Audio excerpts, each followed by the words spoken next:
so I am running a little bit late. So this. Okay. So I am running. This might. Oh. So this might actually be a little bit late. And now that I've got that set up, I've checked out the audio on X. It's good to go. I'm going into Odyssey now, checking that out, making sure everything's working on there too. Yeah, looks like it's working. See now, now the audio looks good. I did adjust my audio. Somebody said that they weren't picking up on my voice, it was too low. Did adjust my audio, so it's might be a little bit loud for some of you guys, I don't know for sure. So it's might be a little bit. It sounds good, everything's going through alright. I just have to hit refresh on my Twitch. Everything's going. So yeah, I am going to be back here in a second. I got 2 minutes still before it starts, but I still want to get some coffee and smoke a cigarette real quick before I get started. So I will be starting up a little bit late. With that being said, I'm going to mute the mic, and I guess I could put some kind of music on to keep you guys busy. Let me see here.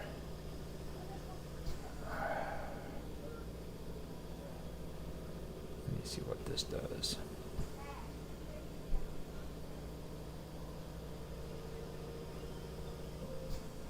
I don't think that has any audio.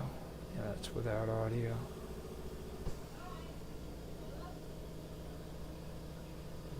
Here we go. Let's see what that does. Oh, I should.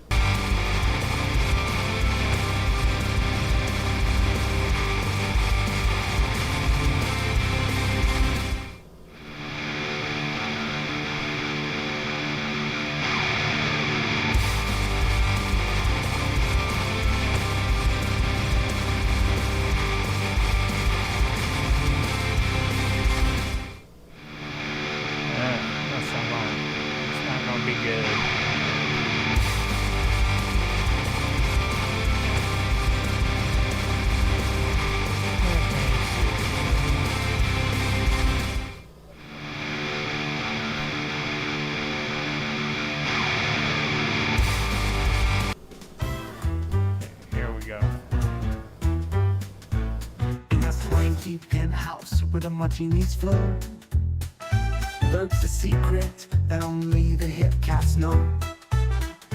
Gray and Draco, a sophisticated pair, collaborating with governments without a single care. They're reptilian PCs with a swinging plan, shape-shifting in the hipsters taking over the land. In the jet-set complex they hold sway, a clandestine partnership in a major way. Baby, put on your shades and take a gander at the reptilians in their human disguise, darling. Vying for power in every swinging place, politics, business, and institutions. What a reptilian face!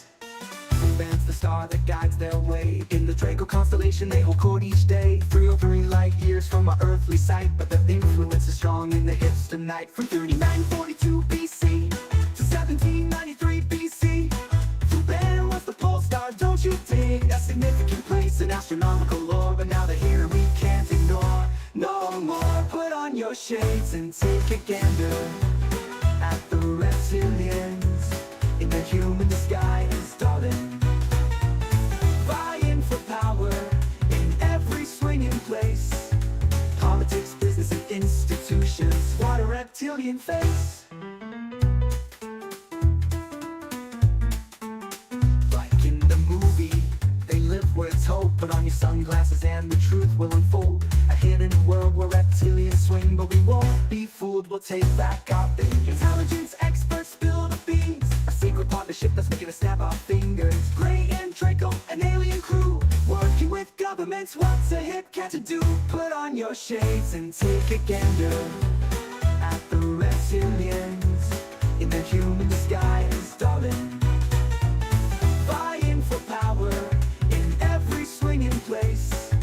Politics, business, and institutions. What a reptilian face. Put on your shades and take a look around. You might just see a reptilian in town, but don't be a square, just take a stand. We'll take back our world from their reptilian hand.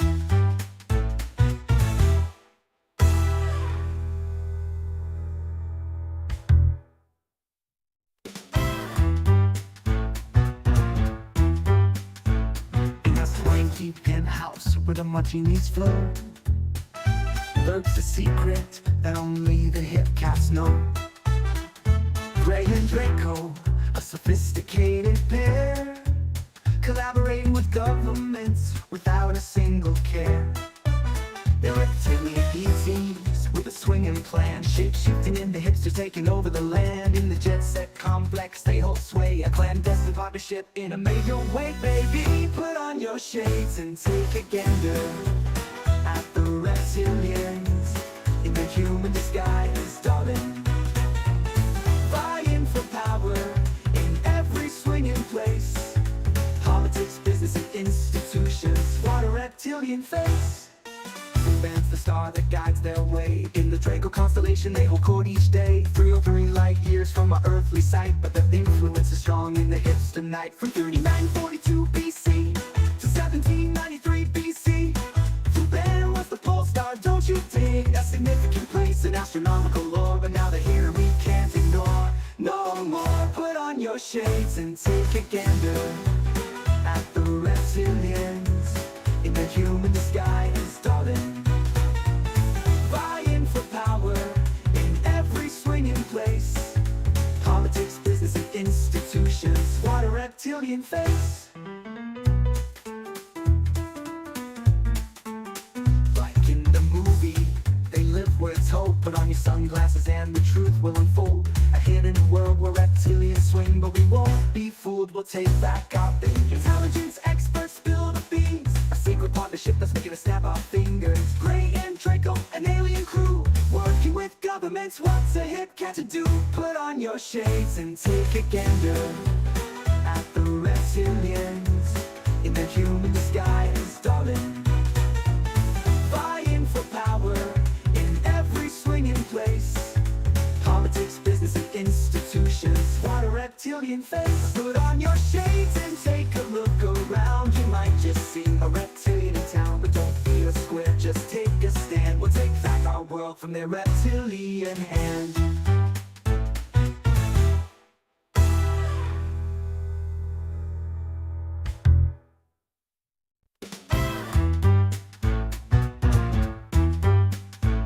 In a swanky penthouse where the martinis flow, lurks a secret that only the hip cats know. Gray and Draco, a sophisticated pair, collaborating with governments without a single care. They're reptilian EZs with a swinging plan, shape-shifting in the hipsters, taking over the land. In the jet-set complex they hold sway, a clandestine partnership in a major way. Baby, put on your shades and take a gander at the reptilians in their human disguise, darling. Vying for power in every swinging place. Politics, business, and institutions. What a reptilian face. Fluban's the star that guides their way. In the Draco constellation they hold court each day. 303 light years from our earthly sight, but their influence is strong in the hipster night. From 3942 BC to 1793 BC, Fluban was the pole star, don't you dig? A significant place in astronomical lore, but now they're here and we can't ignore. No more. Put on your shades and take a gander at the reptilians in their human disguise, darling. Vying for power in every swinging place. Politics, business, and institutions. What a reptilian face. Like in the movie, they live where it's hope. Put on your sunglasses and the truth will unfold. A hidden world where reptilians swing, but we won't be fooled. We'll take back our thing. Intelligence experts spill the beans. A secret partnership. Put on your shades and take encounter. The dark actions in the human disguise. Calling by power in every swing you place. Politics, resist, and institutions with the reptilian face.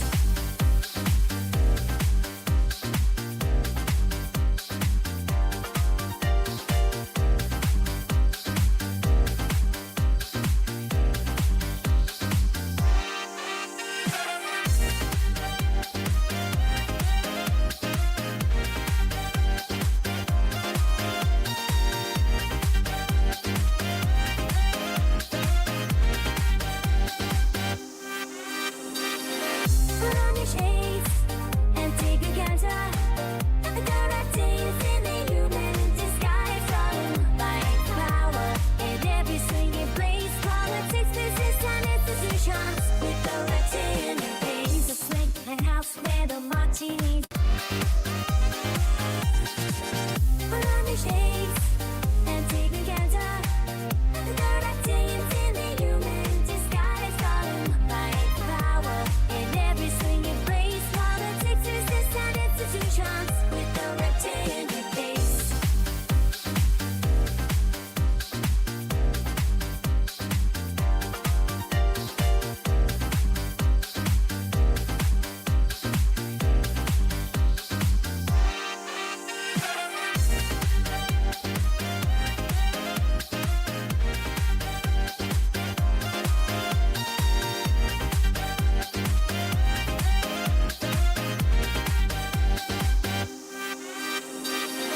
Put on your shades and take encounter.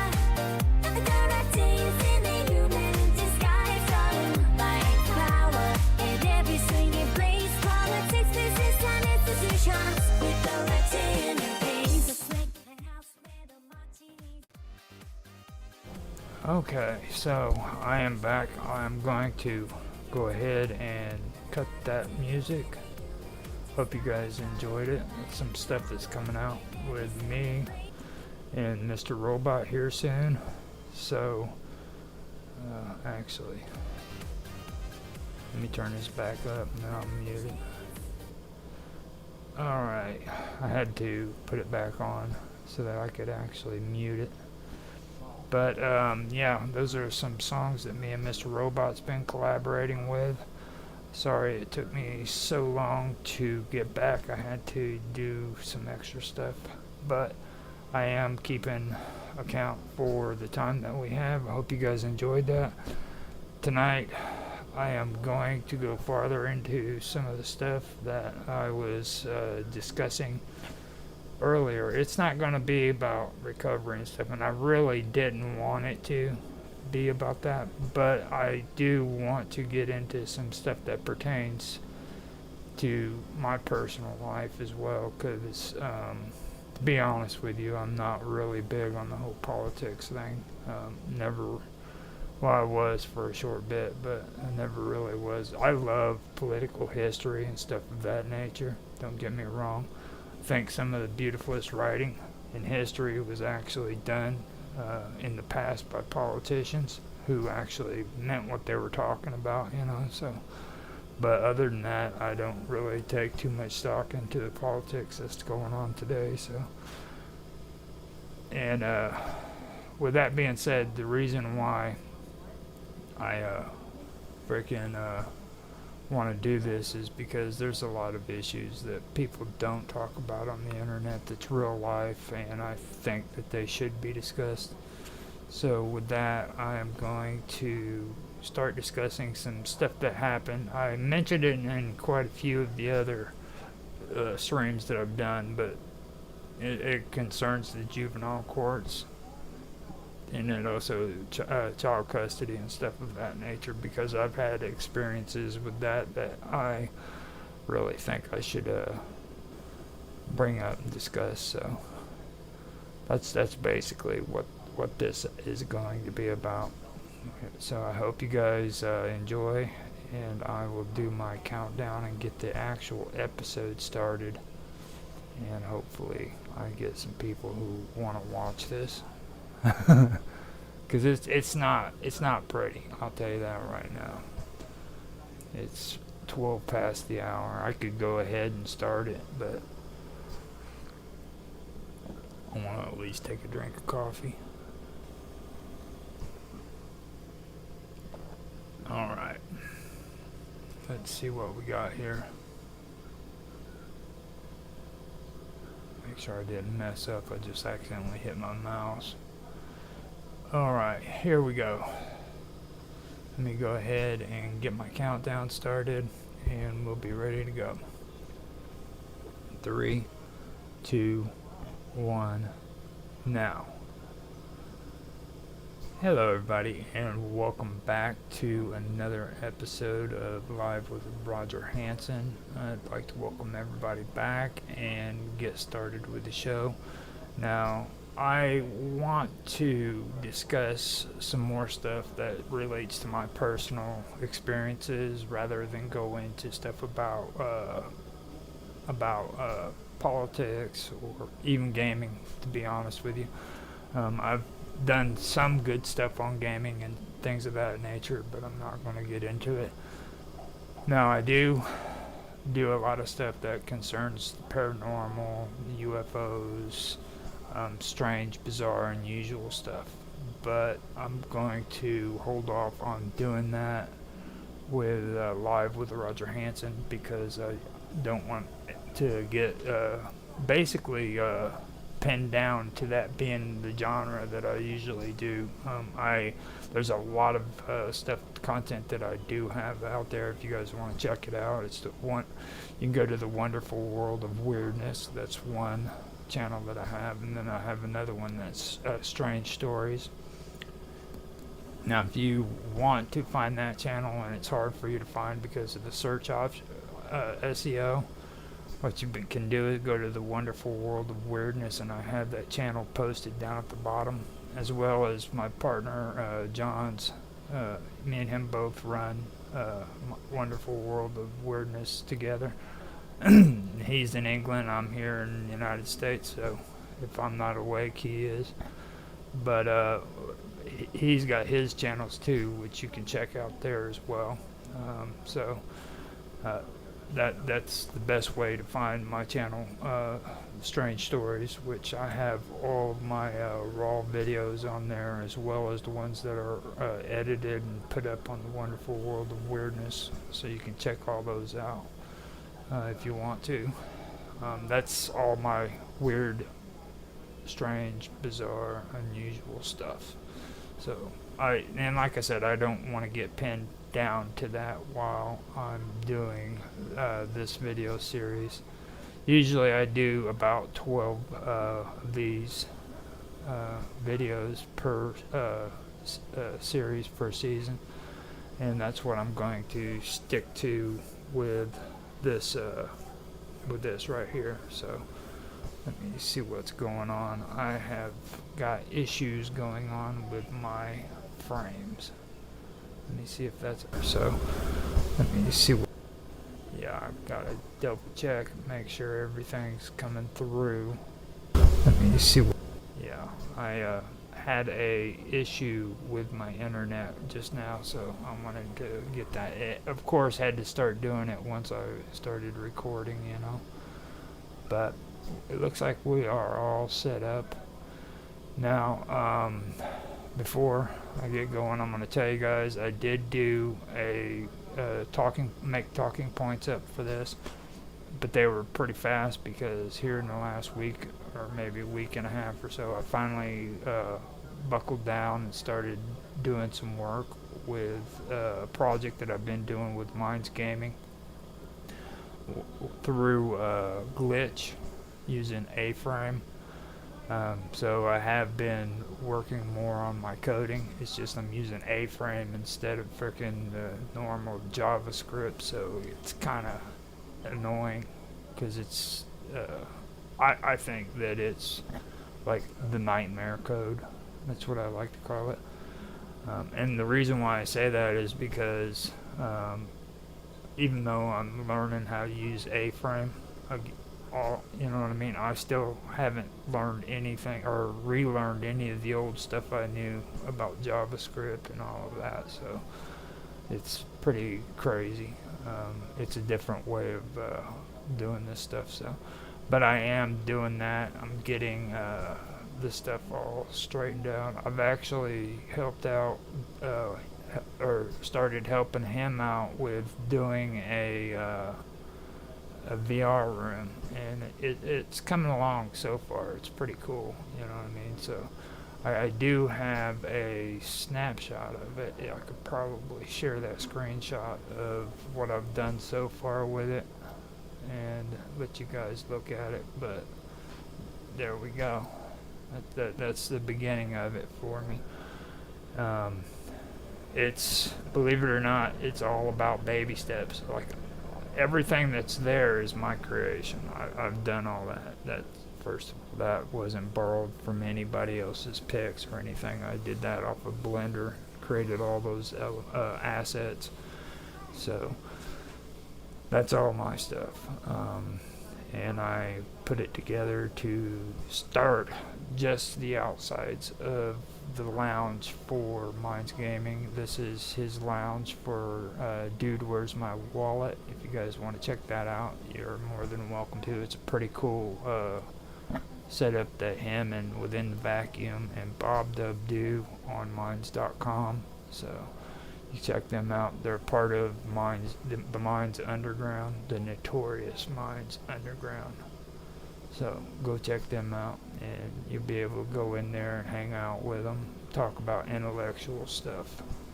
Like, they like to talk about the birds and the bees and things of that nature, duality, and how cool is that?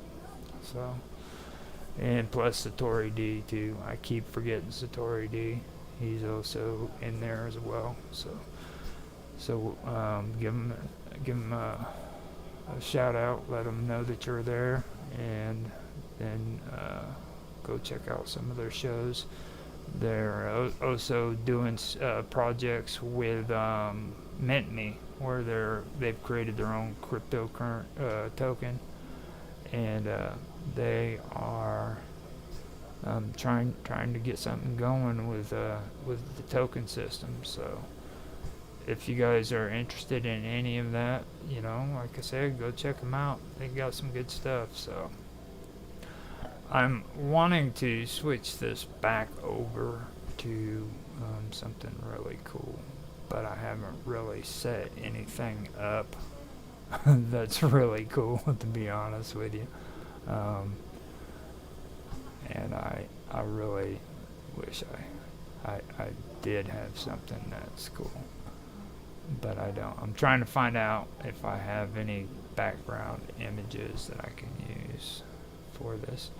Now, there is the songs that I had on the stream earlier are from something that me and a guy by the name of Mr. Robot have been working on. So they are going to be out here before long. Me and Mr. Robot are working on a project that we are doing concerning audio visualizations, and it's also got something to do with audio visualization and music. And he is really big on the whole AI thing, which I'm cool with. I'm really cool with it, you know what I mean? So we are putting stuff like that together, and I'm debating on putting it on my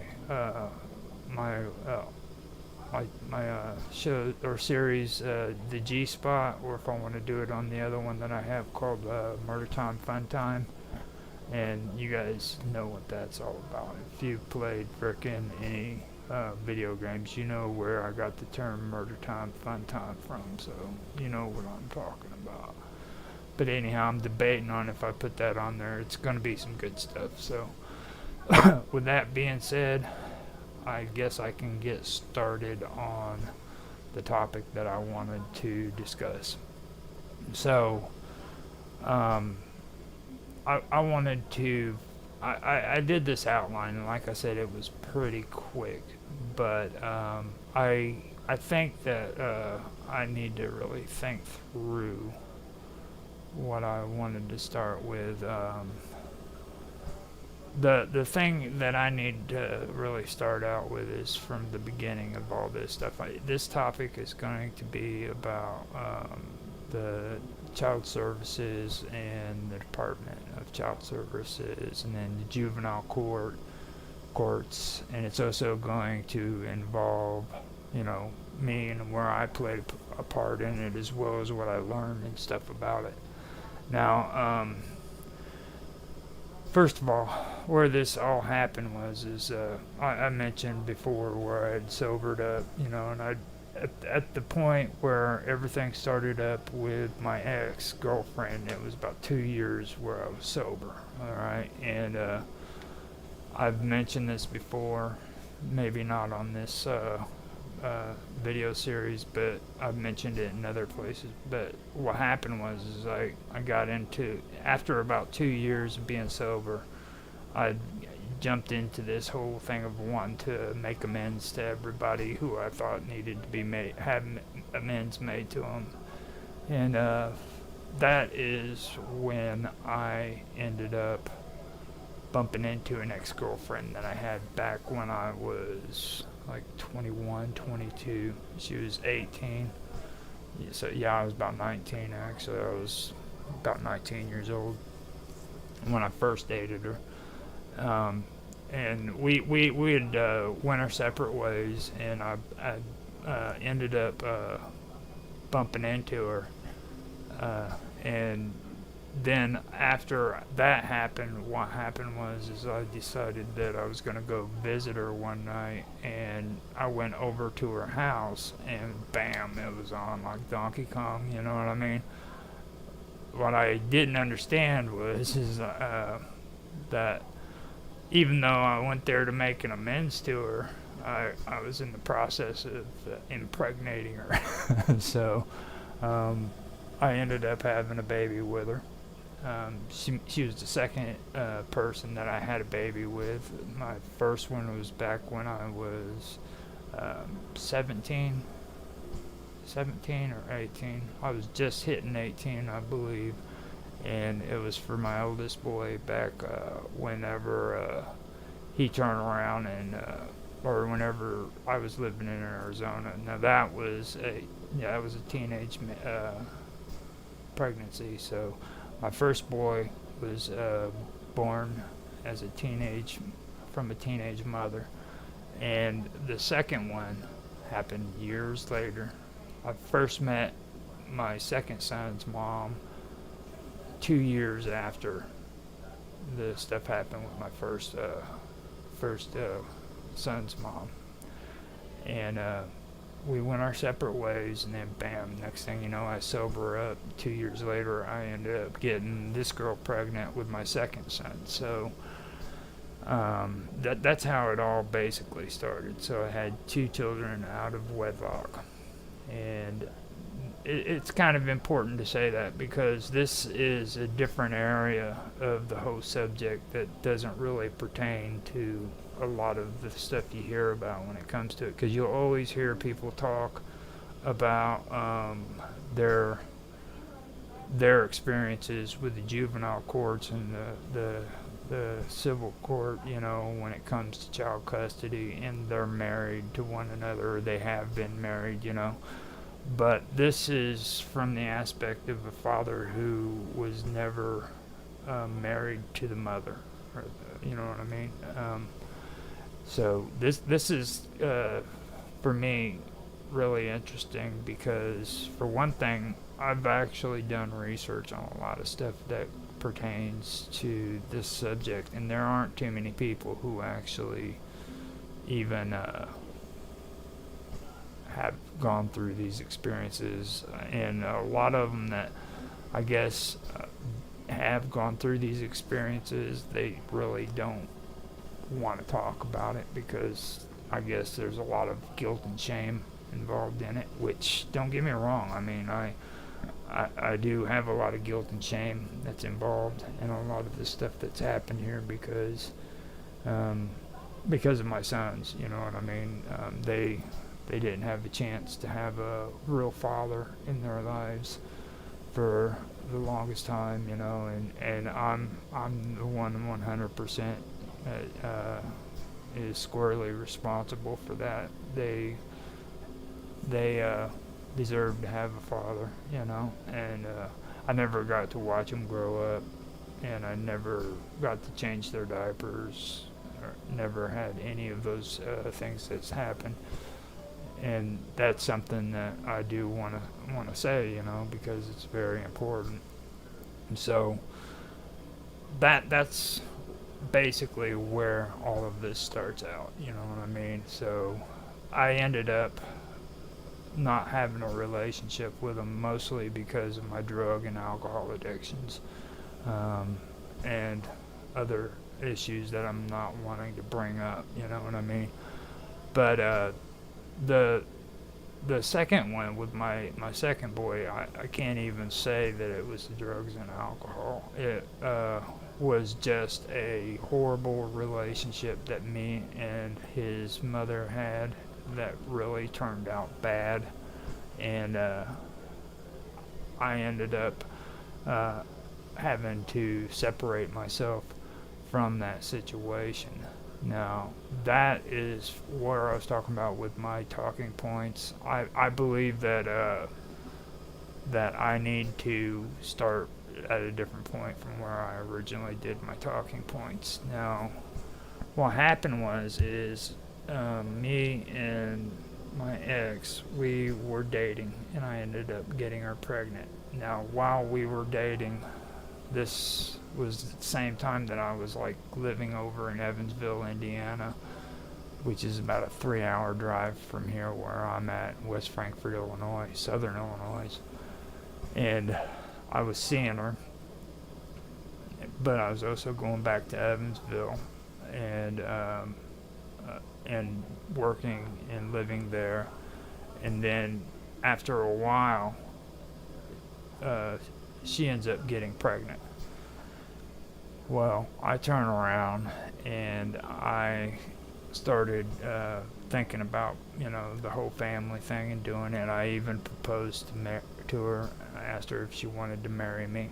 And shortly after that is when things went bad. You know what I mean?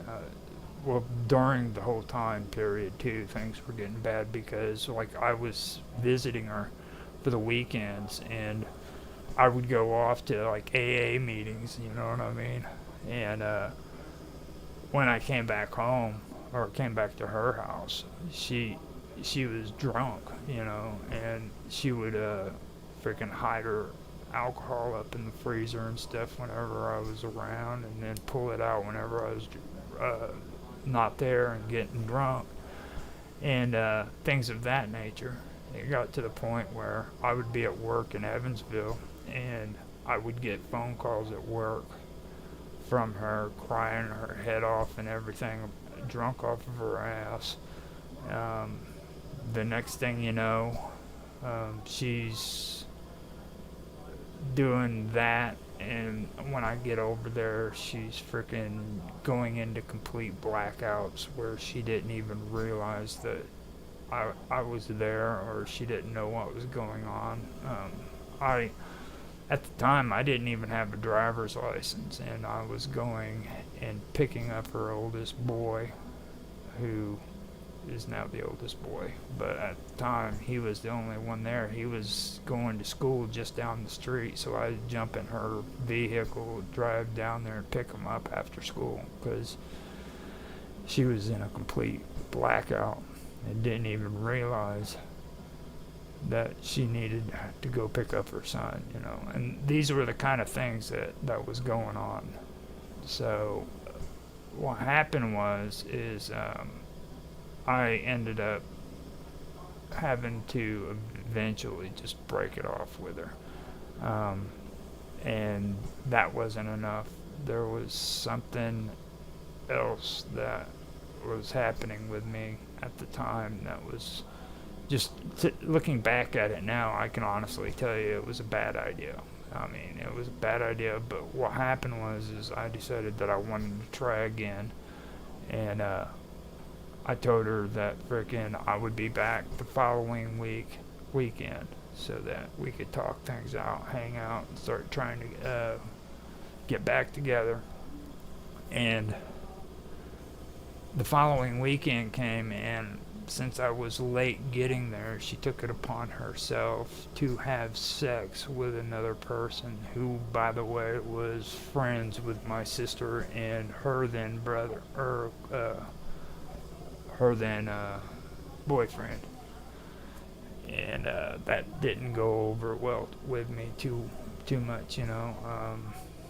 What ended up happening is I ended up pushing her up against a refrigerator with my hand around her neck, and as I did that, I blacked out for that second, and then when I figured out what I had done, I backed off and I left.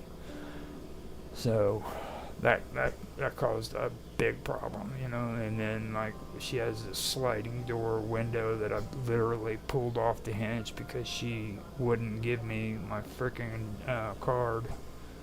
And I walked in there and frickin' she still wouldn't give it, and that's when I did it. So that was on me. I did it, and I walked away from it. I went from her house to my parents' house and sat down on the kitchen at the kitchen table with my dad, and that's when the cops pulled up to my parents' front door, and I could see him out the front door. And I went out to talk to them, and that's when they said that they had reports. And from that point on, I went ahead, when it was taken into custody, went to court, or went to jail. And that was the only incident I ever had that involved any kind of domestic abuse, just so people know that. Like, I'm not the person who goes around trying to beat up on women and stuff of that nature, but that is the only situation that's ever happened to me. I stayed in jail for like 15 days because I couldn't afford to get any financial assistance to get out. Finally, my dad and mom was able to get me bail money, and then it was a good thing that they did, because apparently now what they do is they make it to where they give you freaking restraining orders, and then freaking if you don't show up for the restraining order, it's automatically put in place. So I didn't know that I even had a restraining order when I was in jail. And like, whenever I was in jail, the weirdest part about that whole situation was, like, if I turn around, I had like my mom and my dad, they came to visit me, and if I was having a conversation with them behind the glass window and I said anything that the jails didn't agree with, they would literally mute me out to where I couldn't be heard. So sitting there, I couldn't have a conversation about the court case. I couldn't have a conversation about my ex. I couldn't say, you know, talk to her or anything of that nature. It was just, if I even tried to mention that, which I actually did, and I found this out, they would mute me. None of that conversation, you know. So that was the one thing that I wanted to bring up, because that's pretty fucked up, to be honest with you, that they do that in the court system. I'd actually forgotten about that. I probably wouldn't have remembered it if I didn't go and start talking about this stuff, but that is one thing that happened to me. After I got out with the bail money, I went to court, and she didn't even show up. Like, she just, it wasn't even part of her, it it wasn't even a part of her daily obligation or anything, you know what I mean? She just didn't show up. I showed up, so the restraining order was dropped. After that, I didn't bother going over there until everything was straightened out. I went in to see the judge. The judge had me on unsupervised probation for 3 years. So I ended up doing that. They reduced the charges down. They wanted to get me for assault, but they got me for instead of felony assault, they got me for misdemeanor assault. So that ended up taking place, and I believe it was 2 years that I ended up doing unsupervised probation for it, and they reduced the charges down to that, and I ended up doing that, and all the time I stayed away from her. Then freaking I went to go see my son, my youngest son, when he was about maybe 3 years old. I had been seeing a girl that was living just in between West Frankfort and or she lived in between where this girl was living and West Frankfort. So I was always going through there, and one day I finally decided to stop in and, you know, try to talk to her. And this was way after the whole thing.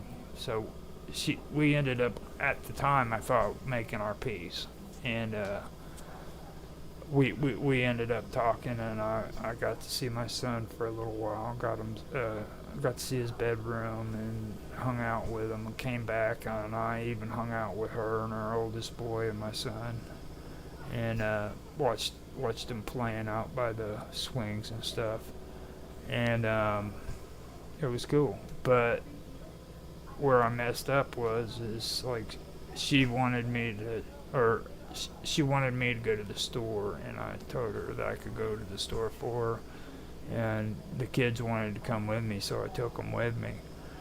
And she said, well, don't you take them over to your family's house. And she had this issue with my family for some reason, you know what I mean? And my family's never treated them bad, ever, not one time. They loved her to death, you know, because we've known each other for quite a long time.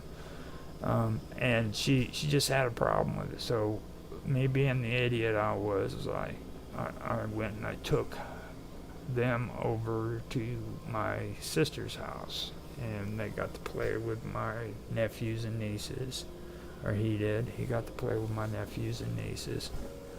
And apparently she must have heard about it, because she started freaking talking a bunch of crazy shit. She started making threats, okay, about if you or your family tries to come out to see your I don't want to say his name, but it want to come out and see my son. It was what they were saying, that I'm gonna have the cops called on you, and so's my dad and my mom, because it's trespassing and stuff. And then the arguing with her got so out of hand that finally I was like, it's not worth dealing with that stuff. So and it could be an excuse for just making it easier on me, I don't know, but I just figured it wouldn't even be good for my son or her oldest boy, who I really do love to death. I mean, he's a great kid, or he was a great kid. He's an adult now, but I figured it wasn't worth it, so I just backed off, you know. And time went by, and as time went by, she ends up getting in trouble with the law. Okay, and there's a couple of other things in between what I just said and her getting in trouble with the law, but there's just so much chaos there. so much craziness, and remembering it all is just really, really hard to mention or bring up. You know what I mean? So I figured I need to skip ahead a little bit of the time. Let me get a drink of this. Now, what happened is she ends up getting in trouble with the law. Okay. Now, at that point, I end up getting a subpoena through. Okay. Now, I usually say through the mail, but the truth is it wasn't through the mail. The weirdest part about this was I ended up getting a knock on the door, and I wanted to point this out and bring it up because I've said it before where it was through the mail and it wasn't. And the reason why I say that is because my mailbox is right there at the front door. But what happened was this police officer came up and knocked on the door. I answered it, and he hands me a subpoena. He hands me an envelope. He just walks away, and I go, "What's this?" And he goes, "Don't know," or whatever, you know. I'm here to deliver it, and he walks away. So I ended up getting it from a police officer who literally handed it to me. Okay, and I open it up, and it's a subpoena, and the subpoena was notifying me that I needed to show up for court. Okay, so this whole time that I'm talking about, from when I was mentioning that to now, I hadn't seen my son or her, and I ended up getting the subpoena saying that I needed to show up. So I get it all ready, and I show up for this court case. She shows up too, and she's sitting across the hallway from me, and my boy's playing, you know, he's making little airplanes and stuff like that, and things of that nature outside in the hallway, and I'm trying to be nonchalant, but still at the same time I'm watching them, you know. And this counselor kept coming over to me and talking to me and telling me that, well, this is what's going on, and I finally told her, you know, there's a lot of issues going on here with her that you need to pay attention to, because like she's not freaking really all that straight in the head, you know. And this woman was the investigator that was the one who was on the scenes, and it was her responsibility to investigate what was taking place whenever she showed up, and all the way up until later whenever my ex was supposed to get a counselor in order to resolve what was going on with family services and juvenile court. And she straight up told me, she's like, well, yeah, I understand. I'm sick of her too. This is getting to the point where somebody else is going to have to be assigned to her. And they ended up assigning somebody else to her. And what I found out was this investigation was only supposed to happen and take place for a year. Well, it got so complicated with her that this investigation took 2 years, okay? It went over the time limit that was allotted for the family services to do their investigation, but they still continued to do it all the way up until a year. And by the time it was done, she had been through 2 investigators, I believe it was, where they'd just given up. And I guess they had the second one come in and also did it as well. So it was pretty interesting whenever I look at all that about what was taking place there. Now, after that happened, what I ended up doing is I show up for court, all right, and I'm talking to this woman, and I'm looking around at the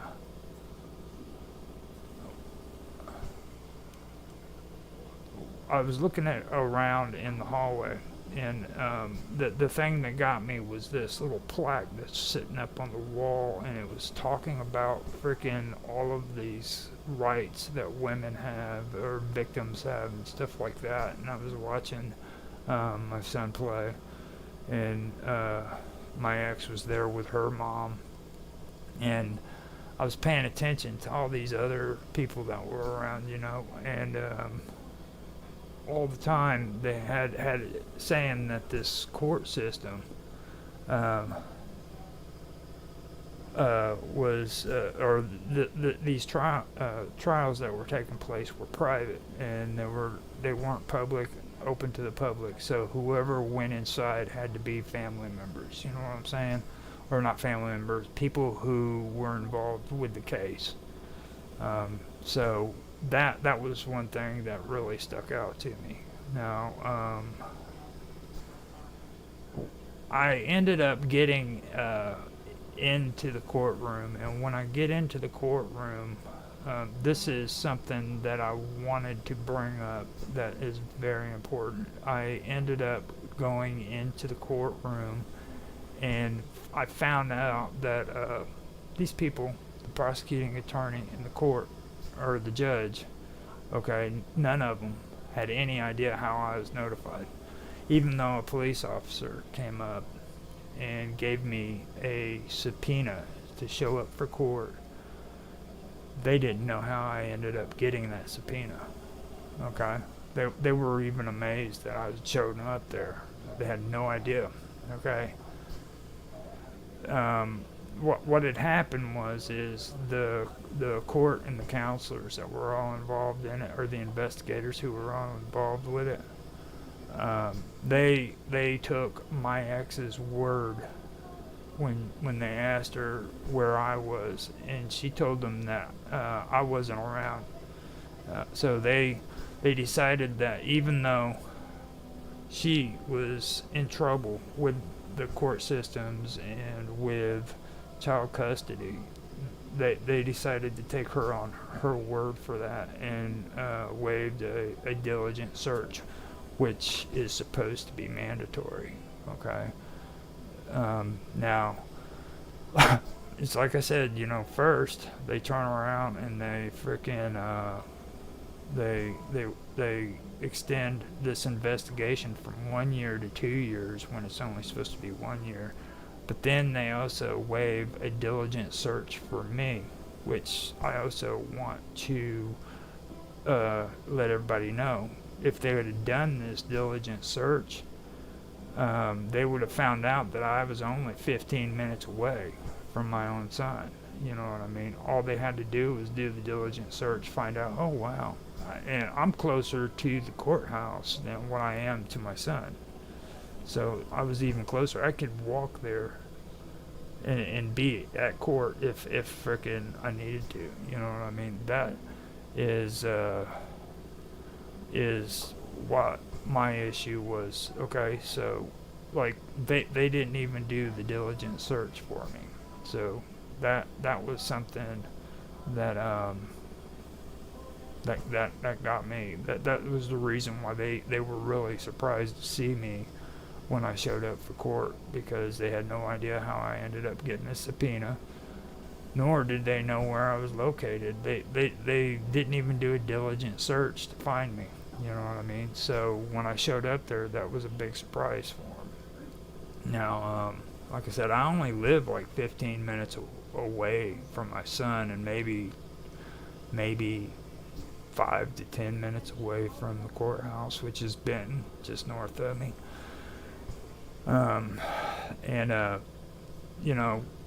That was when I finally got into court. Now, what happened there is another thing that I do want to mention, and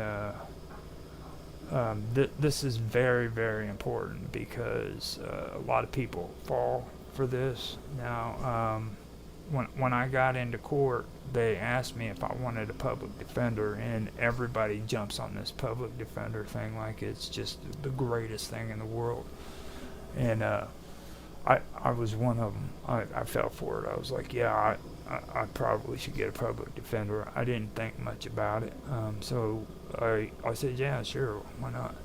And then after I said that, they said, well, if you want a public defender, I'm going to need for you to sign this paper that says that you're indigent, okay? Now, this is one of the biggest mistakes I've done, and I've done it, and I screwed up on that on so many levels. First of all, I signed that paper, and second of all, I ended up getting a public defender. Okay. Now, the thing about the whole indigent thing is when you sign that paper saying that you're indigent in order to get a public defender, you have to understand what an indigent person is. Okay. An indigent person is so poor and needy that he or she can't provide the necessities for life, like food, clothing, and a decent shelter for himself or herself or whatever, okay? And that was something that I never took into consideration. I'd just gotten into this room, found out they didn't even know anything about me. They didn't know where I was or anything of that nature. And I was pretty much out of it at that point, you know what I mean? I was in dismay, basically, because of what was happening. And then to find out that they didn't know anything about where I was, they didn't even try to look for me. They took her word for it, basically. And I did find out later that they did take her word for it when they asked her. They apparently did ask her where I was at, you know, at some point in the investigation. But they took her word for it that I was not in the picture and that frickin' all that good stuff, which they were investigating. Or why would you take the person you're investigating? That's like going to a serial killer and asking him some kind of crazy freaking information and taking their word for it, you know. It just, to me, that seems careless. And they did this, and they waived the search for it. And but anyhow, let me get back to the indigent thing. All right. Now that's what an indigent person is. They can't provide themselves with the necessities of life, like food, clothing, or anything like that. It also pertains to not being able to provide sufficient a defense, or not having the sufficient amount of money to afford a lawyer for defense. But this is supposed to happen in criminal cases, okay? Now, that's what threw me off. I went in there. These people told me that I needed to sign this paper if I wanted a public defender. So I signed this paper. And the funny part about it is you know, this was a civil case, okay? And I was told to sign a paper stating that I was indigent. And these papers are usually used in a criminal case. Now that right there, looking back on it, seems strange to me. Why did they have me sign this paper in a civil case when usually they're used in freaking criminal cases, you know? And that is what one big problem of mine was, because I ended up signing that paper, getting a public defender who, by the way, didn't do a damn thing for me. He ended up becoming my public defender, sat there and didn't speak on my behalf, didn't want to have anything to do with me. They gave me a number to contact him, and I went home. I ended up calling him on the phone that night, and he said, look, man, you know, I usually have to deal with guys like you. You're the spouse of this person or the ex-spouse, and you usually end up being crazy and wanting crazy stuff and saying crazy stuff, and I'm just not going to help you. I mean, he point blank said it on the phone. You know, so he didn't want to represent me in this courtroom. You know, that, you know, I wasn't even really supposed to be there other than the fact that my son, I wasn't the criminal. It was my ex. She was the one who committed the crime. And, which honestly, to me, yeah, it was a crime. It was a crime, but this is where everything starts getting crazy, alright? Now, this was a civil case.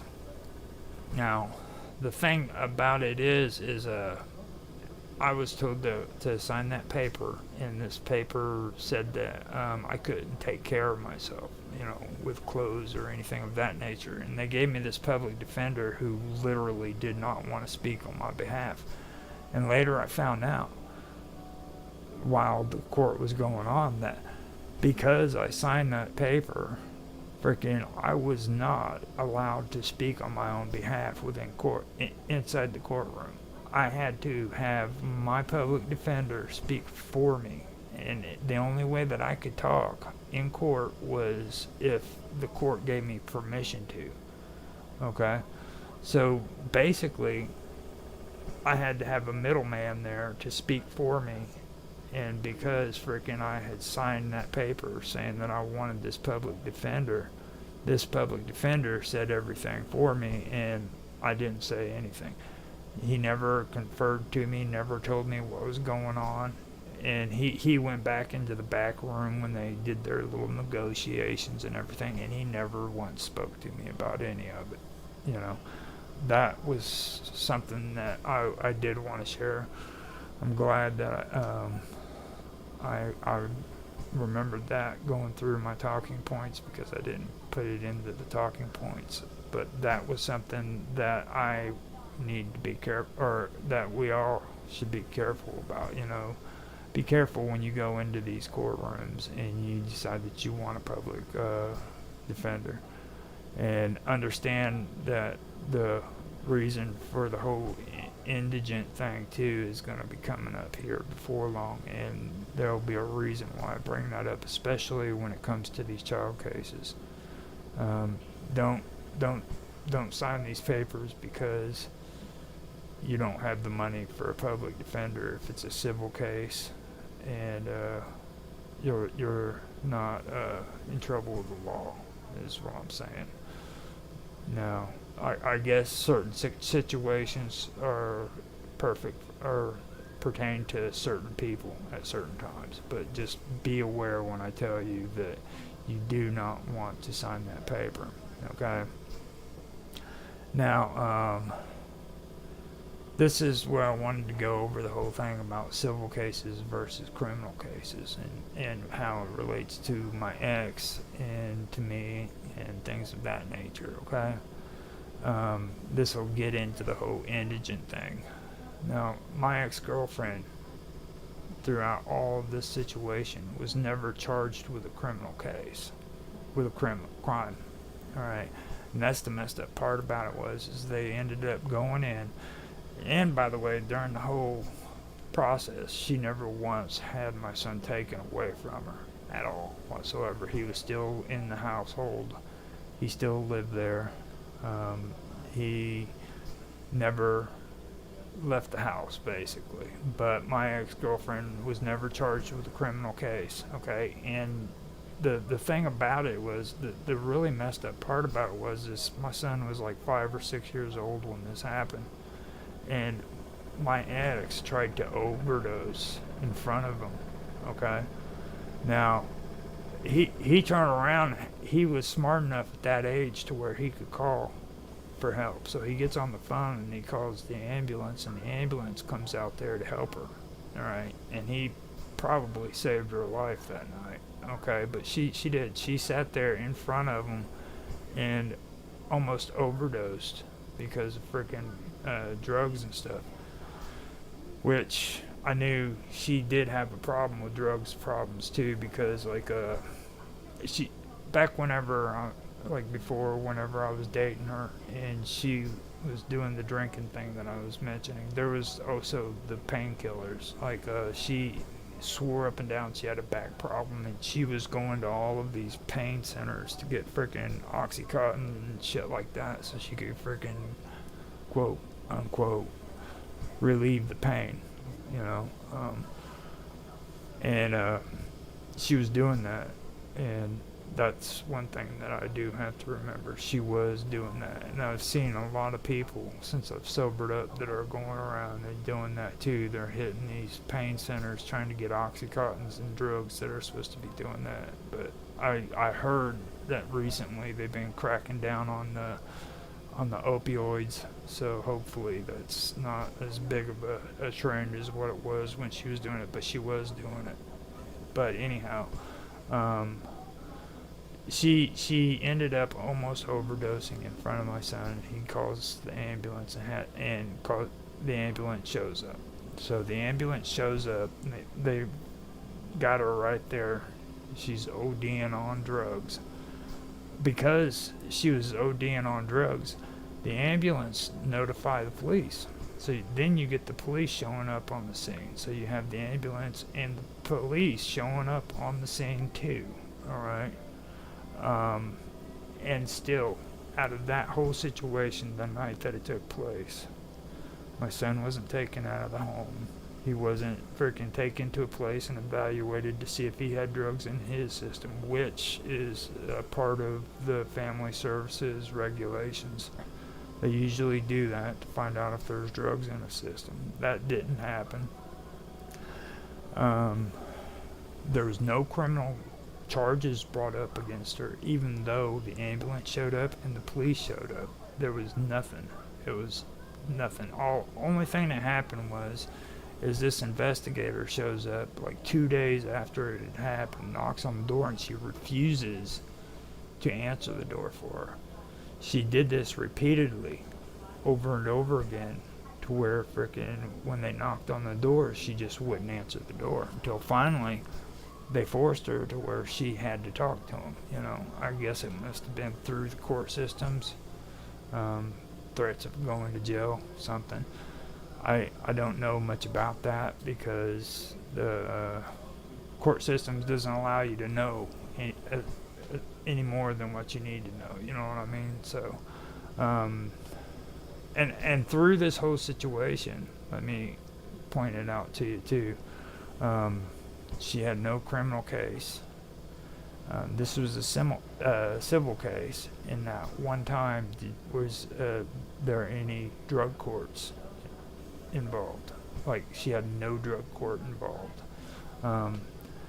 Counselors told my ex-girlfriend to lock up her drugs away from herself. All right. So these counselors, after the court happened, came in and told her that she needed to lock her drugs up so that she could keep them away from herself. And then they would go in and they would count the medication to make sure they that they weren't being abused by her, so that they could tell if she took them or not. You know, stuff like that. But there was no kind of counseling. There was no counselors talking to her. She had no drug court whatsoever. There was none of that going on. In the end, they placed my son in the custody of his grandparents and took her rights away. She had bad counseling and no treatment whatsoever. So that is kind of the background that happened there. That's the part that I wanted to get into before I started getting into a lot of things. This is my incident and what I had gone through with that situation, you know, and there's still more to it, you know. But what happened is I ended up started doing the stream, and the streaming roughly about a year ago. And while in it, I started getting involved with getting on Skype and doing roundtables and interviews and stuff like that and don't get me wrong, I've been doing my own videos, but they're all recordings and stuff, and I would do live streaming with video games and everything, but not really talking too much. But when I say streaming, I'm talking about within the last year I did like the interviews and the talking to people and things of that nature. So what happened was I got involved with Skype and started networking with people, and I met a guy by the name of Naroki5, and he has his Red Pill Nation on there. And he posted this thing about another guy in another country who had a video about his issues with family courts and the law. And he was from another country. I don't know exactly what country that was, but he was talking about how he would get arrested if he spoke about it in public, and that really stuck out to me because to my best ability, I don't know for sure if you could get in trouble here in the United States for talking about what's going on in court. You know what I mean? I don't know if there's a law against it here yet, or if there ever was a law, anything that. But when I heard that just caught my attention, and it made me reach out to Naroki and see if he knew who the guy was, So that's how I met Naroki. He came onto my show. I interviewed him and another guy, and that's how we started talking to one another, So that got me started on the whole thing about wanting to find out about people's experiences with things about the courts, and juvenile courts especially, and things of that nature, and public defenders. These are the kind of things, civil case versus criminal cases, things of that nature. These are the things that I wanted to have a conversation about when it came to this kind of stuff. And I'll tell you right now, I've not met anybody who wants to talk about it. It's either that bitch, the whore, they want to talk about that bitch, the whore, or they want to talk about how they freaking were done wrong in the court systems, and they freaking lost custody of their kids who they help raise and stuff like that, And everybody else seems to be focused on these topics, but nobody really took a look at the court systems and how the court systems were monopolizing off of this stuff and hiding behind freaking privacy laws, And they were literally closed courts, okay? And that's the thing that I really wanted to get into, because the whole time I had to go through this stuff, I was researching, finding out legal documents and things of that nature, and I was reading blogs of family members who were involved with it, who lost the right to see their grandkids and their nephews and nieces and stuff of that nature. I also heard a story of a mom whose daughter had literally lied because she had gotten in trouble with drugs before, and she had gotten her kid back, but because her kid wanted to stay up late at night and she told her, no, you need to go to bed, she went to school the next day and told the counselor that frickin' her mom was doing drugs and drinking the night before, and they immediately took her from the home, and they tested her for drugs and everything, found out she was clear. And even though they found out she was clear, they still kept custody of the daughter for quite a long time, you know what I mean? And this is the kind of stuff that I'd read, all right? And all of this research that I'd found, I'd never heard anybody who's streaming about these topics or this subject ever talk about that kind of stuff, you know what I mean? None of them talked about closed courts, all right? How the juvenile system has set it up to where all of this is closed courts, and they use it because of privacy laws. They hide behind privacy laws in order to frickin' do whatever they want, You know, juvenile systems are literally hiding behind privacy rights to do whatever they want. They have complete and absolute rule, and they can do whatever they want because these privacy laws, they make the trials that you go to, like I said, when I was sitting in the room and I seen all these rights that the victims have and the private room, trials, signs up. What it is these juvenile courts are hiding behind these privacy laws, and by making the trials private, they're only allowing people who are concerned with the case into the trials while they're taking place. You know what I mean? So it doesn't matter if your family member. Now, if a person that's involved wants their grandparents in there, then the grandparents can come, because that's what my son did. He wanted his grandma in there, so she came with him. But the only reason why I was there was because I was the father. There's no aunt or uncles or freaking mom or dad, whatever, if they weren't involved in the case. That's if the child wants that person to be in there with them, then they'll do it. You know what I mean? But other than that, nobody. The thing that really got me about it too was, like, my son had to have an attorney of his own as well. So I ended up having to have a public defender. So did my son, and so did my ex-girlfriend. So we all ended up having the attorneys. Now, besides all that, when it comes to these privacy things, case files, all right, the case files themselves are hidden.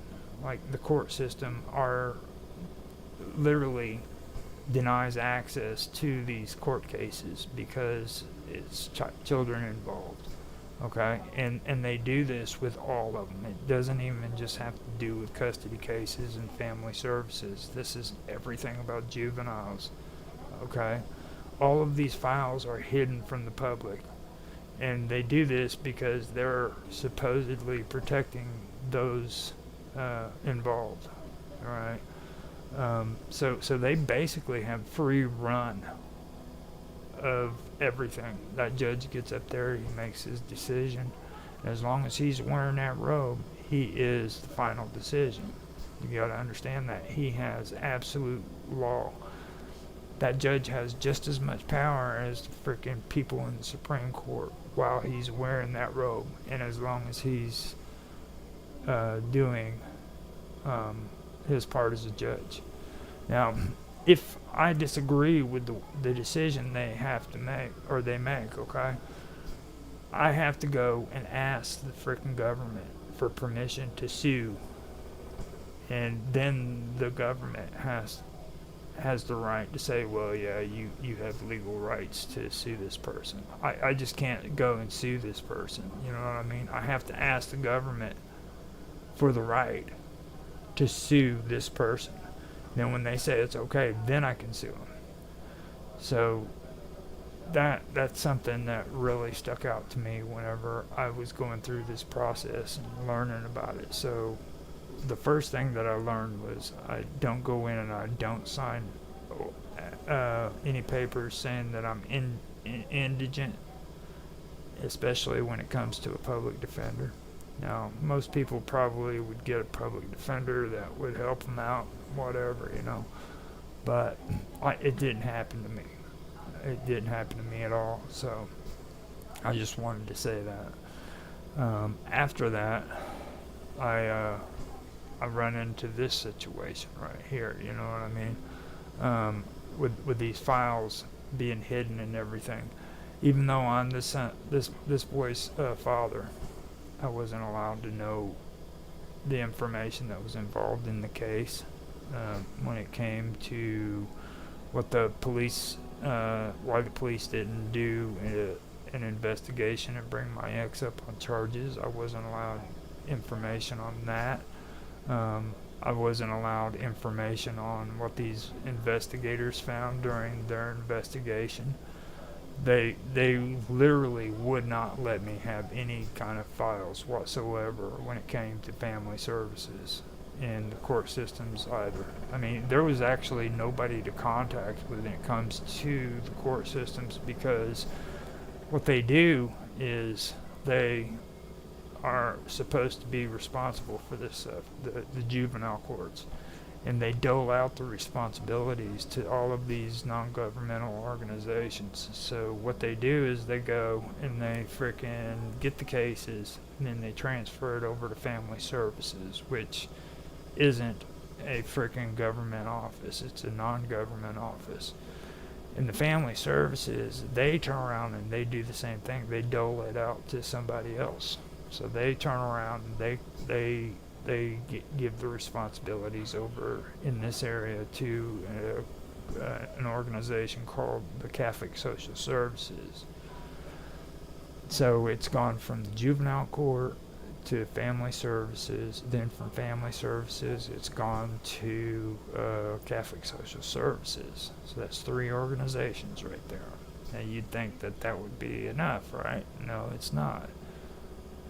So now the Catholic Social Services are involved. They can handle the counseling and all that stuff, but they also want to have people that are like driving the child to visitations and stuff like that. So what they do is they freaking go and they hire somebody to go pick the child up, take them to wherever they have to go for visitations, and bring them back home. So now you have 5 different groups. You have the court systems, family services, Catholic Social Services, no, 4 of them. So you have 4 things going on there, okay? And this is a monopoly. They're making money off of this, all right? Now, they didn't make money off of me out of it, and they probably didn't make any money off of my ex-girlfriend either, but I'm pretty sure that there were people who had been in problems with their kids that had to freaking pay for all this stuff. Not to forget the freaking court fines, the expenses that the court has for the public defenders and all of this stuff. So they're making money off of this stuff. You see what I mean? And all the time, freaking, they're doing that. Freaking, they're not taking care of what needs to be taken care of. They're not actually doing their jobs. You know what I mean? Like they've got freaking guidelines that they have to go by, and from my experience, they didn't follow those guidelines. First of all, they didn't do a diligent search for me, okay? Which it's mandatory. You know what I mean? So they can waive it, but that's if freaking the father can't be found. You know what I mean? I'm 15 minutes away from where he's at, and they didn't try whatsoever. They took the word of the person they were investigating over mine, or just period, took her word for it. So that was one thing that really stuck out to me. Then after that happened, I get into court, and I end up finding out that freaking they didn't even know where I was, and they waived the diligent search. And then they asked me if I needed a public defender, and they when they did that, I said yes, not thinking, but in order for me to do that, they said, well, here, you're gonna have to sign these papers. So I signed this paper saying that I'm an indigent, and like I said, being an indigent means that you're not able to provide the necessities for life. So that ends up coming back to haunt me too with these counselors. And eventually the courts did allow me visitation. Okay, but they also had it in their minds that I was an indigent person because I signed that paper. Alright? Saying that I couldn't freaking provide the necessities of life for food, clothing, and a decent shelter, and so forth. You know what I mean? Which I was living in my own place, had everything going, didn't have to worry about any of that. Which basically it wasn't true. You know what I mean? Now, I did move back here to help, take care of my parents, but that was it. I had my parents living with me. I had to take care of them, and that wasn't an issue. It shouldn't have been an issue. I thought that it might have been, it could have been, but it shouldn't have been that big of an issue. Now, that is something that ended up getting me sucked in, because all of a sudden, I'm going to, even though now let me also bring it up too, that I was not involved in anything when it comes to my ex. I wasn't in her life when she was doing all of this stuff. She was getting involved with drugs and drinking heavily and stuff of that nature. I had nothing to do with that, but they still wanted me to go in to take a mental evaluation, which I did. I went and I voluntarily took this mental evaluation, and I passed it with flying colors. After that, they turned around and they wanted me to go and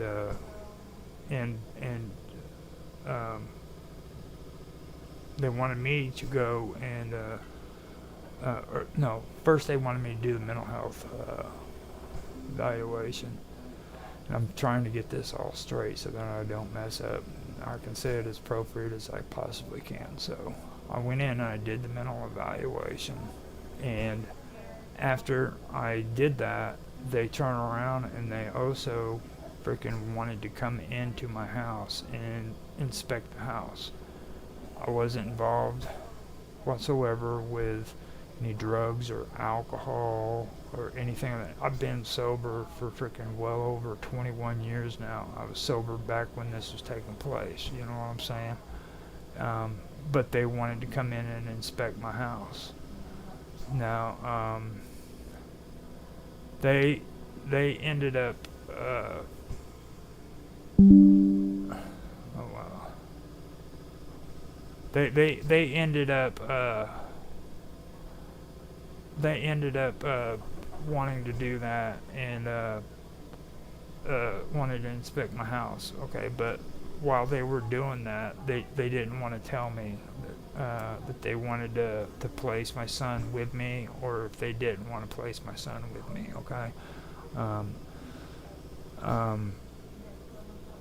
and that was something that really got me. Now, first, like I said, they weren't wanting to give me any information. They weren't wanting to let me have access to any of the files to find out what was going on with this case and what had happened. They didn't want any of that. The only thing I had to go off of was the subpoena that I got, which explained what happened when the police showed up for the actual event, and that was it. Okay, that's all I had to go off of. From that point on, I got no paperwork, no nothing. They allowed me to have Christmas, or they allowed me to have visitation, and that was it. I was able to visit my son once a week, so we would first meet. We first started meeting at McDonald's, and then after a while it went from McDonald's to meeting up at the public library, and we hung out and read books and talked to each other and stuff of that nature. We did that for a while, and that was it. There was nothing else involved. And then I kept calling this counselor that she had that my son had and asking her if I could have information on what's taking place and stuff like that, and she said, "Well, we'll try to get it." And it never came. They never produced anything. Then one day, all of a sudden, the family services wanted to inspect my house without telling me if they wanted to place my son with me or not. Nothing. They didn't say it. So I said no. You know what I mean? I even point blank asked them. I said, "Are you thinking about placing him in my house?" And she wouldn't say. So I said, "No, not until I can find out." And that was what persuaded them to go ahead and place my son with his grandparents. In my mind, that's what it was, is because I wouldn't allow them to come in and do an evaluation of what my house looks like, because to me it seemed as if they were trying to find a way to make it to where I couldn't have freaking custody of my son more than it was to help me have custody of my son. You know what I mean? And then they turn around and they created that loophole to where they could give custody over to to my son's grandparents, his mom's mom and dad, and still allow me to have freaking my custody. They couldn't take mine away, but guardianship is what they used. Instead of them having custody of my son, they had guardianship of him. So they were his guardians, and I still had custody, and my ex no longer had custody. Okay? And the messed up part about that whole situation is the fact that it goes even farther than that. His grandparents on her side live like 2 houses down away from him. Now they do live out in the country, so when I say 2 houses down, it's like a lot. Okay, so you have 1 lot and then 2 lots, but her house is visible from right where they live. So what they did is they took this kid and they moved him out of that house 2 lots down to a grandparents, so that he didn't have to live in the situation, but instead he could watch from a distance while his mom killed herself with drugs and alcohol rather than being in the home. So that was something that really messed with me, you know.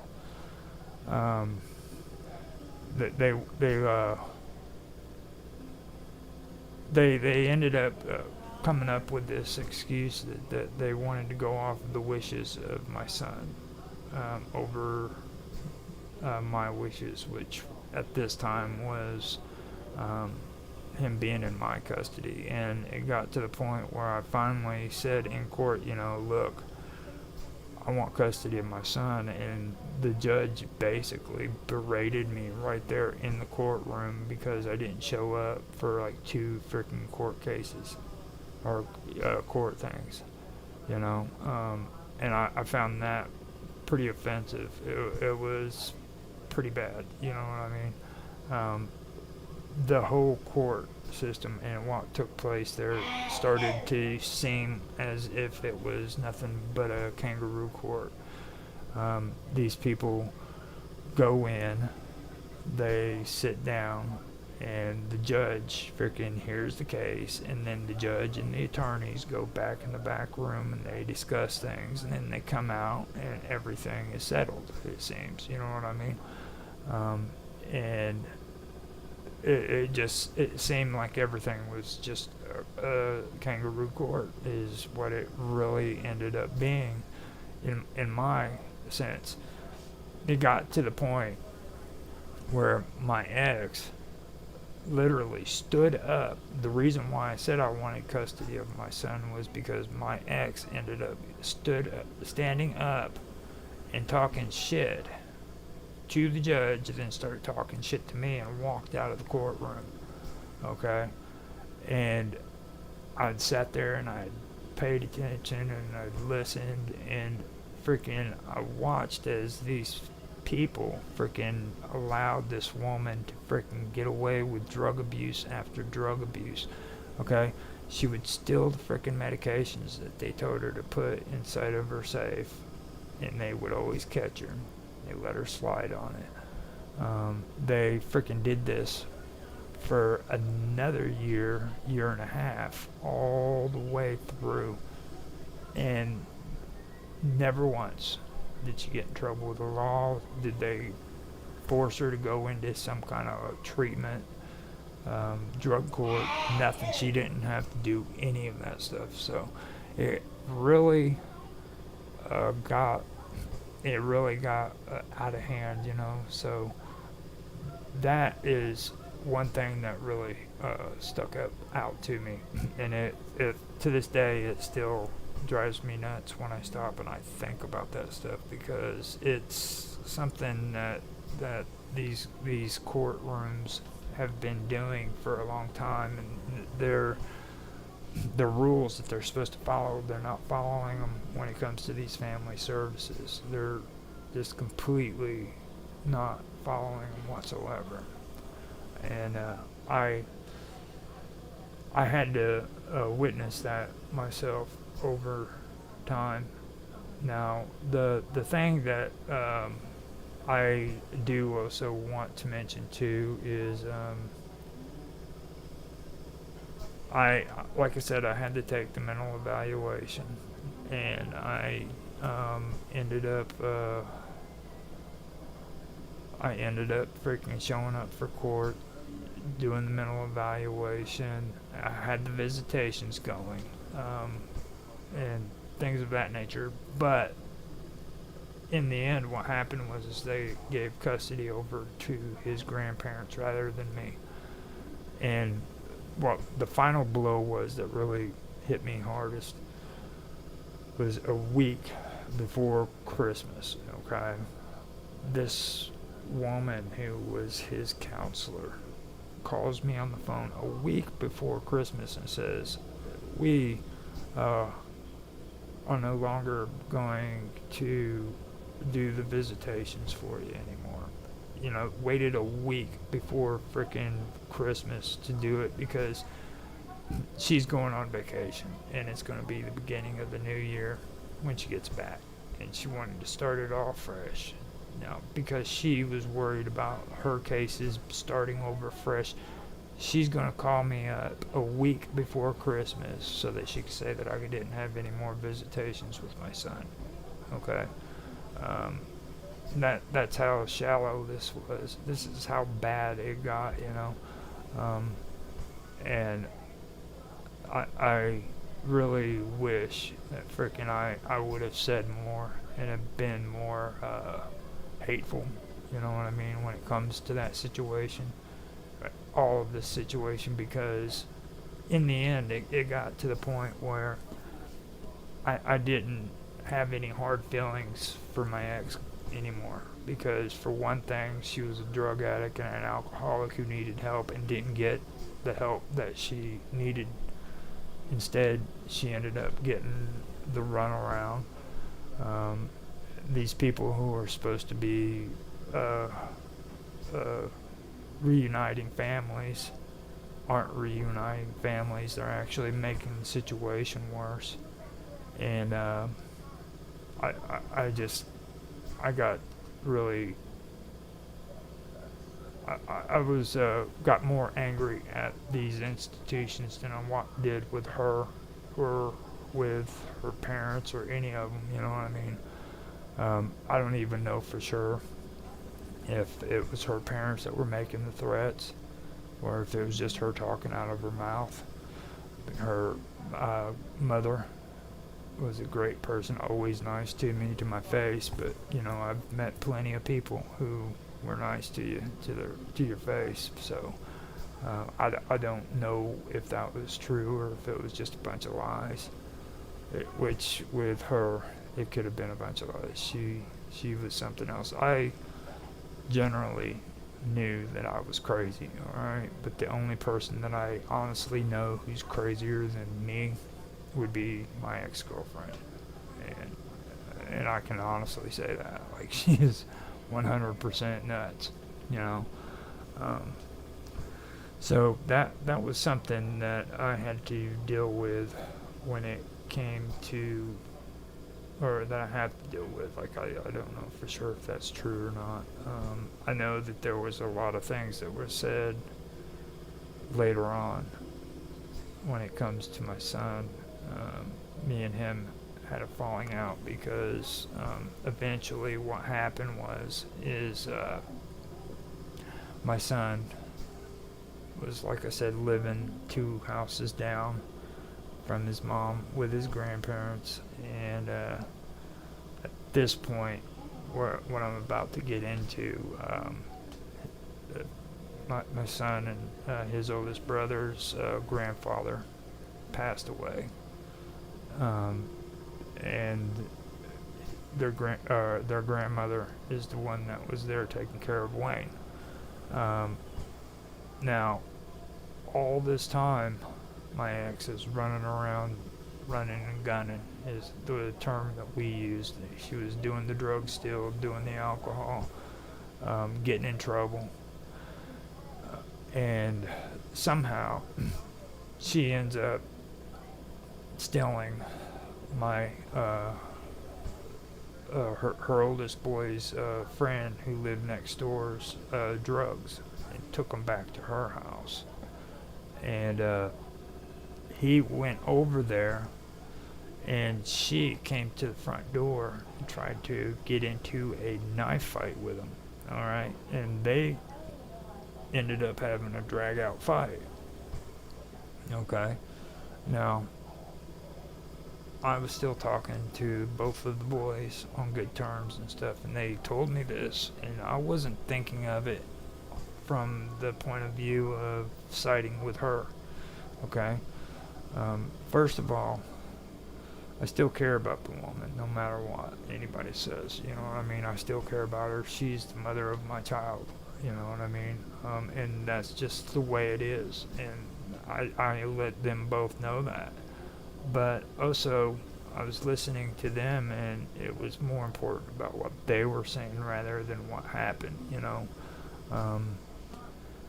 these two had literally become enraged by what was happening, and they started talking crazy shit, you know what I mean?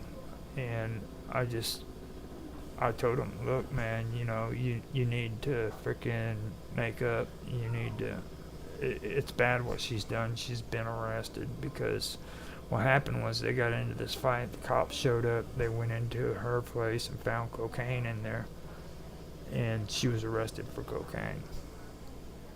And then afterwards, that's when I had the conversation with the boys, and it got to the point where they were misunderstanding what I was saying, and all of a sudden they were saying, or seeing me as being freaking the bad guy, the one taking up for her, and saying that they were wrong and all this shit, and that's not what I was saying. I wasn't saying that by any means. But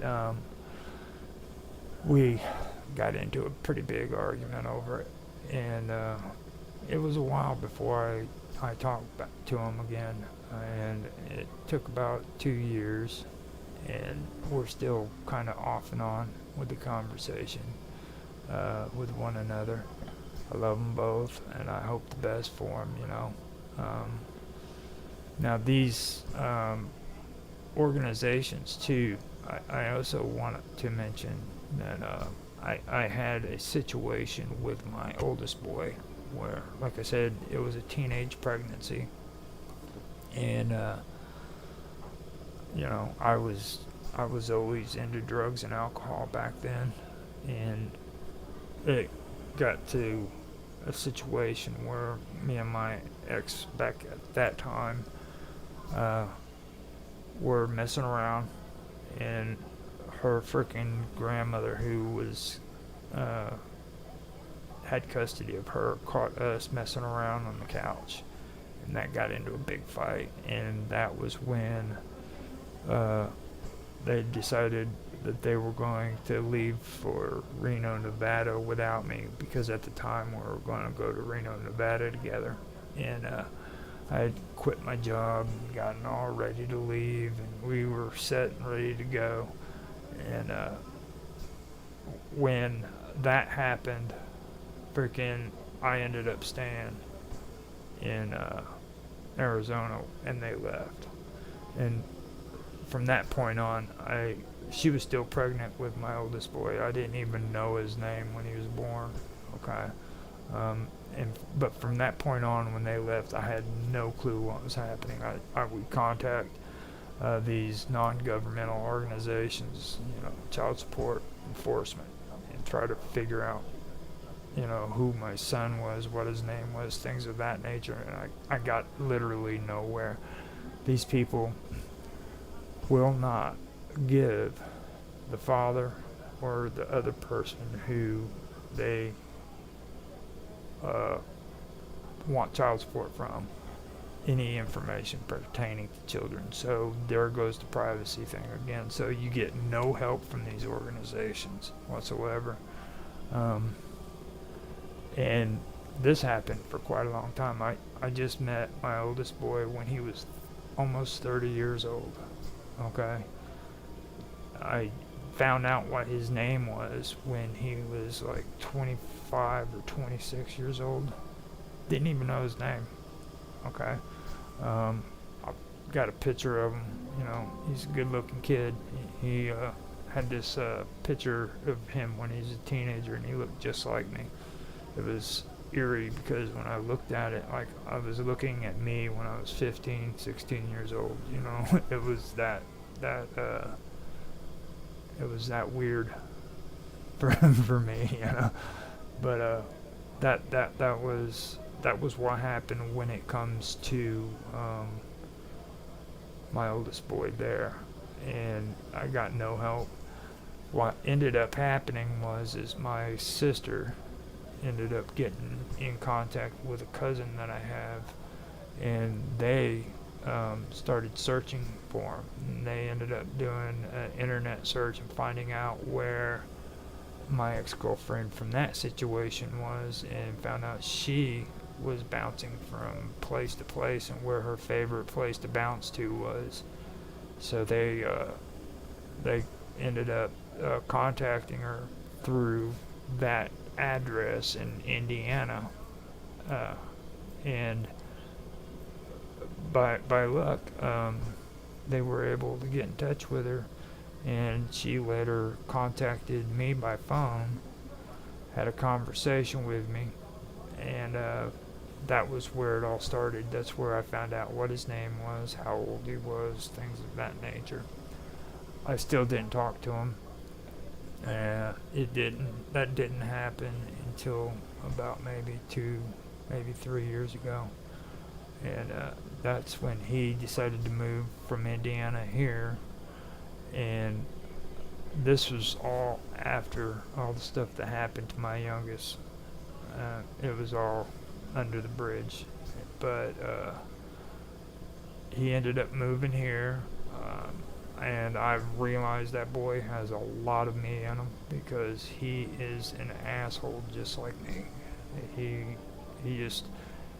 treats people like shit, and he has no problem with it. And that's one bad behavior that I had.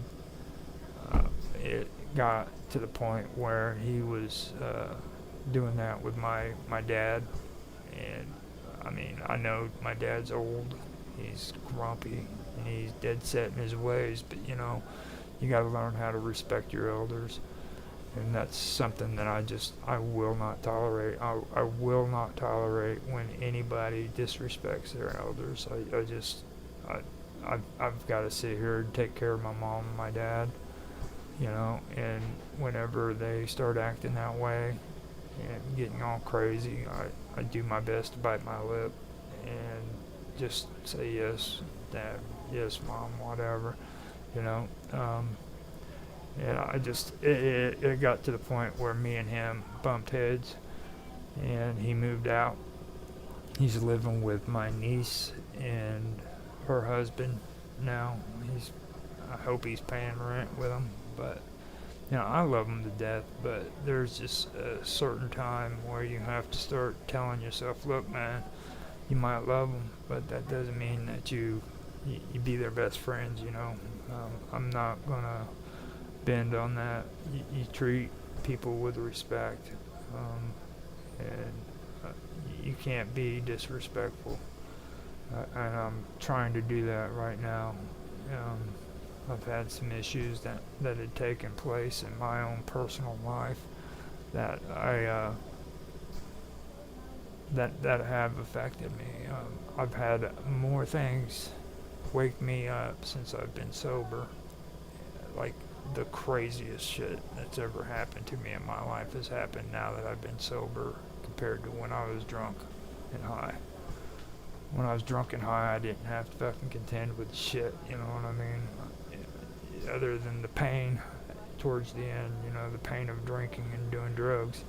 The shit started hurting after a while, but that has nothing in comparison to reality, man. When you sober up and you have to deal with life on life's terms, man, shit gets real quick, you know. You start figuring out that you need to start being a better person, start treating people right, and if you see something that's going down that's wrong, then you need to say something about it. You just don't sit there and take it and pretend like it's not happening, you know what I mean? Because that's what's going on in the world today. There's too many people saying, freaking, you know what, we're just going to overlook that and ignore it. And hello, Bob Dub, I didn't see you in chat. Sorry about that. I'm going to say hello back to you. But I'm kind of stuck in a serious conversation with myself right now, you know.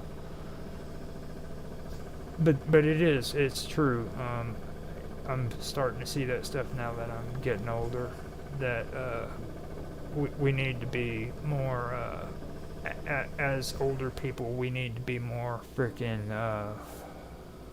well, not older people, because like my dad and mom, they're in their 70s and 80s, you know, I'm in my 50s, I'm the next generation of them, you know what I mean, and I'm seeing this stuff happen. Like, I can see what's going to happen to me by watching them. I can also see how these younger people are going to treat me when I'm their age, you know.